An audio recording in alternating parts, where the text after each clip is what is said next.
happened in the last video. And suddenly we heard the diabolical chirping. Oh no! Oh dear! Oh no! And here is more MrDudeManSir. My whole body was aching. Perhaps my brain couldn't rest peacefully because it was distracted by thousands of signals from nerve endings. Somehow I rose and woke up Masha. After all, we were planning to survive. How long have I been in this mine? Fork after fork, tunnel after tunnel. Masha was whispering around all the time. To the left, to the right, to the left, to the right. It seems that I won't be able to handle even one more turn. And suddenly the flashlight highlighted to a tight passage in the darkness, and soon we found ourselves in an open chamber. Look! Masha was pointing somewhere into the darkness. I flashed a light there and saw a neckerchief lying on the ground. This is not... No, let's go. At last we got out of the labyrinth and found ourselves in a small room. There were broken bottles all over the floor. Pipes stretched along the walls, and at the end of them were rustled valves. A mess of graffiti was scrawled all over the walls. At least it's a change of scenery, I sighed. The flashlight almost died, and I had to shake it up every 10 seconds to slightly recover the battery. Exhausted, Masha dropped to the floor. We can't stop. I'm sure there's an exit somewhere here. How do you know? I looked at her. She obviously had no energy anymore. Masha was struggling with her exhaustion and could lose consciousness at any second. I just know it. I smiled, trying to look encouraging. Well, if so. She leaned against the wall and stood up hardly. Sit here for now. I will see what is farther on. I'm afraid. Masha trembled. I'm not going far. She raised her eyes to me, full of hope, and nodded almost imperceptibly. I looked around and noticed the heavy iron door. My attempts to open it came to nothing. It was completely rusted shut. I wish I had that pipe now. But there was no other choice. I braced my leg in the wall and threw all my weight against the handle. My muscles bulged, my forehead was awash with sweat, and my vision darkened. But the door didn't budge, of course. The door didn't budge, just gave off a hollow rattle. It's alright, wait a second. I shouted over to Masha, gasping for breath. I need to find some kind of stick. I ran over to Masha, bent down and smiled. There's definitely an exit behind this door. Huh? She looked at me warily. I ran out of room and began to scour the mine in search of something suitable. The flashlight was about to die, and having blinked its last, and it finally went out. I panicked and began to blunder around, trying to find a way back. However, I kept running in the walls and couldn't remember how I got here. Masha! Masha! I screamed, hoping that she would hear me. Suddenly a sound came from behind me. A light appeared and the shadow appeared on the ground, stretching far off into the darkness. I was rooted to the spot by fear. I heard a seemingly familiar voice. What's wrong, Semyon? Got lost? Oh no. I slowly turned around and saw Lenya holding a flaming torch in her hand. Her face was disfigured by an inhuman grin. I've come for you. This is the same Lena that I saw at the square last evening. The same as in Olga Dmitrievna's cabin. That was Lena, and at the same time, not Lena. This creature was more like those Ulyanas. I am coming for you. Who are you? I squeezed out. It's Lena. Don't you recognize me? She burst into a devilish laughter. You completely forgot about me while having fun with them. Words stuck in my throat. It's alright. There is nobody left now, just the two of us. So you did everything? Bingo. Not everything, of course. For a second, her face became guilty, but then she grinned again. Slavia was first. She was always so annoying. She was Slavia was first. She was always so annoying. She was Miss Reliability. Diligent, hardworking, always everywhere. Agreeing with everyone. Yuck. Boy, did she scream when I was tearing her arms off, huh? It's a pity she didn't get to see it at all. Her mouth began to tremble, her saliva dripped out of it, and her eyes rolled up. And then Alyssa. Everybody's annoying me. I don't need anyone. Now she's hanging peacefully alone on the tree. However, it wasn't easy to lift her up there. But it was much easier. It had much greater effect. And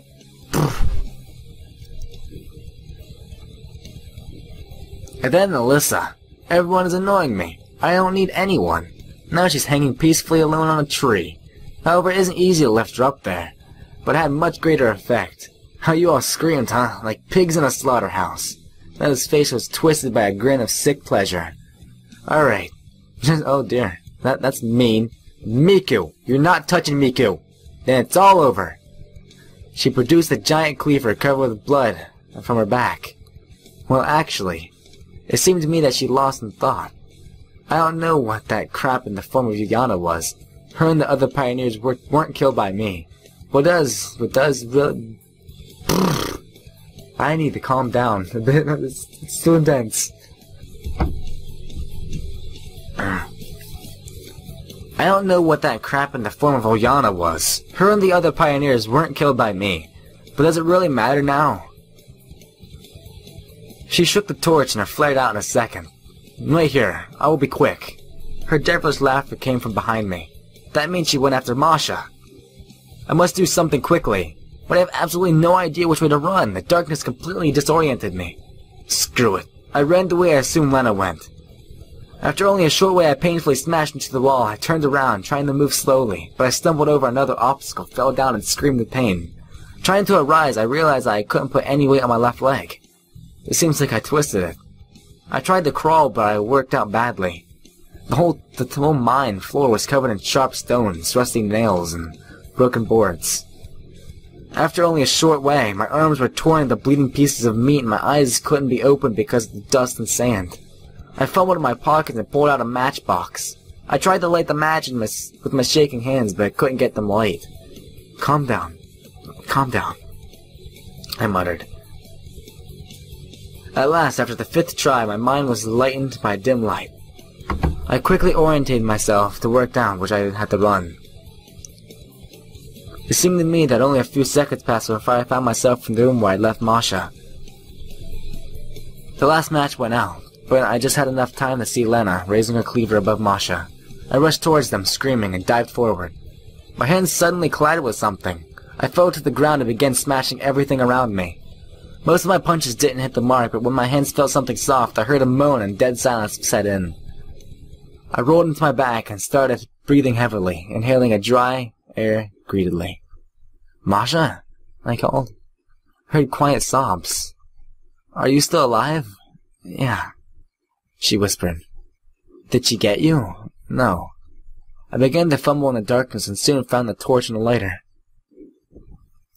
Shapeless shadows began to dance on the walls, and I saw Lena's body sprawled on the floor. She seemed to be alive.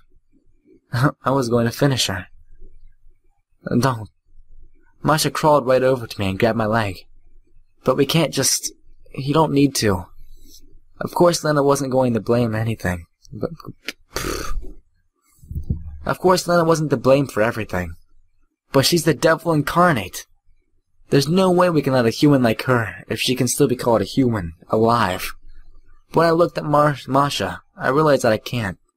I just can't. I took up the cleaver from the floor and, twisting it with my hands, I decided that would make a perfect crowbar. Going over to the door, I jammed it into the wheel and pulled it out as hard as I could. The door creaked and opened. The fresh air streamed to the room. We're saved. I returned to Masha, helped her get up, and left the room, leaving Lena lying unconscious. Beyond the door, there was a short corridor with a ladder on the end of it, which led up to the grating.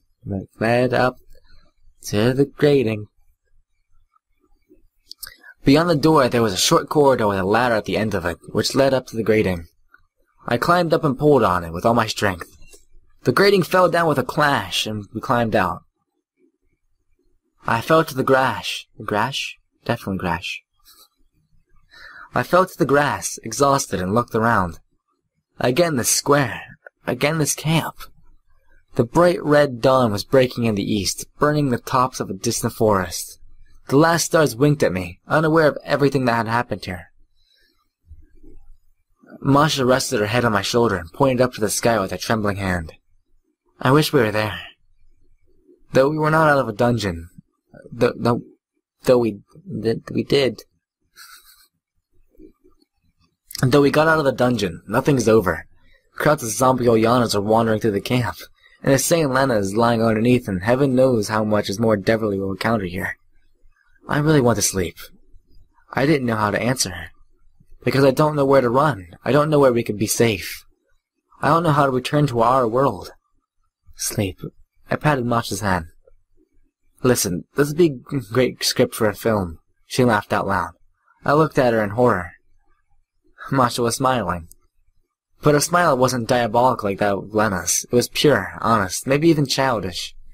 All her exhaustion had gone away and her eyes were shining in a cheerful spark. What happened to you? I could hardly speak. Everything is fine. She lay down on my shoulder again. That was the last scene.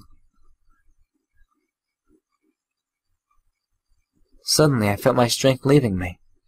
My vision darkened. My consciousness began to float away somewhere.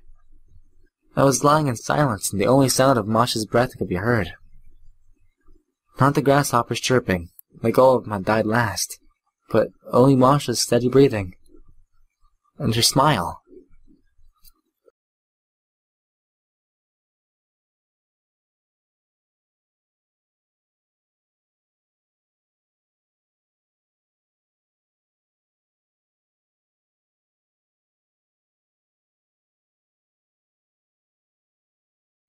I struggled to open my eyes. Bright moonlight reflected on the water, cheerfully skipping on the waves. A light night breeze was blowing, and somewhere far away an owl was hooting. I looked at Masha, who was peacefully sat nearby, covering by my shirt. What a dream. My mobile phone dimly showed the time, 3 a.m. We better go to bed, or tomorrow Olga Michiata will make us... I just decided to wake Masha up, but I suddenly noticed an open script and a pen next to her. I quickly went through the several pages and was horrified. It was completely identical to what happened in my dream. A bile rose in my throat and my eyes darkened. Masha rolled over, opened her eyes and looked at me. You awake? Did you write this? I asked, thick-tongued. Yeah, what's wrong? I didn't know how to answer. I just couldn't understand what was going on. You were sleeping so cutely that I didn't want to wake you, and the grasshoppers were chirping so loudly, so I... She smiled. Wait, but we are here now, right? I mean, we're not pioneers, we're all filling here, and all that kind of stuff, right? Yeah, of course we are. Masha looked at me uncomprehendingly. Maybe I woke up, read what she wrote, and fell asleep again. You're drenched with sweat. She fumbled in the pockets of the pioneer uniform lying next to her and gave me a handkerchief. A typical Russian handkerchief, embroidered with colorful flowers. I took it, and suddenly felt a surge of warmth. The same warmth you feel when someone dear to your heart, gives you a present. Shall we go? Masha started getting dressed. Yeah, let's go. I barely stood up and went down the river. The cold water revived me, and that dream stopped being so real. After all, it was just a dream, wasn't it? On the way back, Masha held my hand and chattered about everything non-stop. We came to the square. I hope those creatures will let me sleep like at least last night and stuff. I hope those creatures will let me sleep at least tonight, she said thoughtfully. Who? Those grasshoppers. Ah, yes. That'd be great. Well, I'll go. She looked at me keenly, turned around, and was about to leave. Wait. Oh, yeah. That's, so good. I grabbed her hand, pulled her towards me, and kissed her hard. Because sometimes, a dream is just a dream. And reality is reality.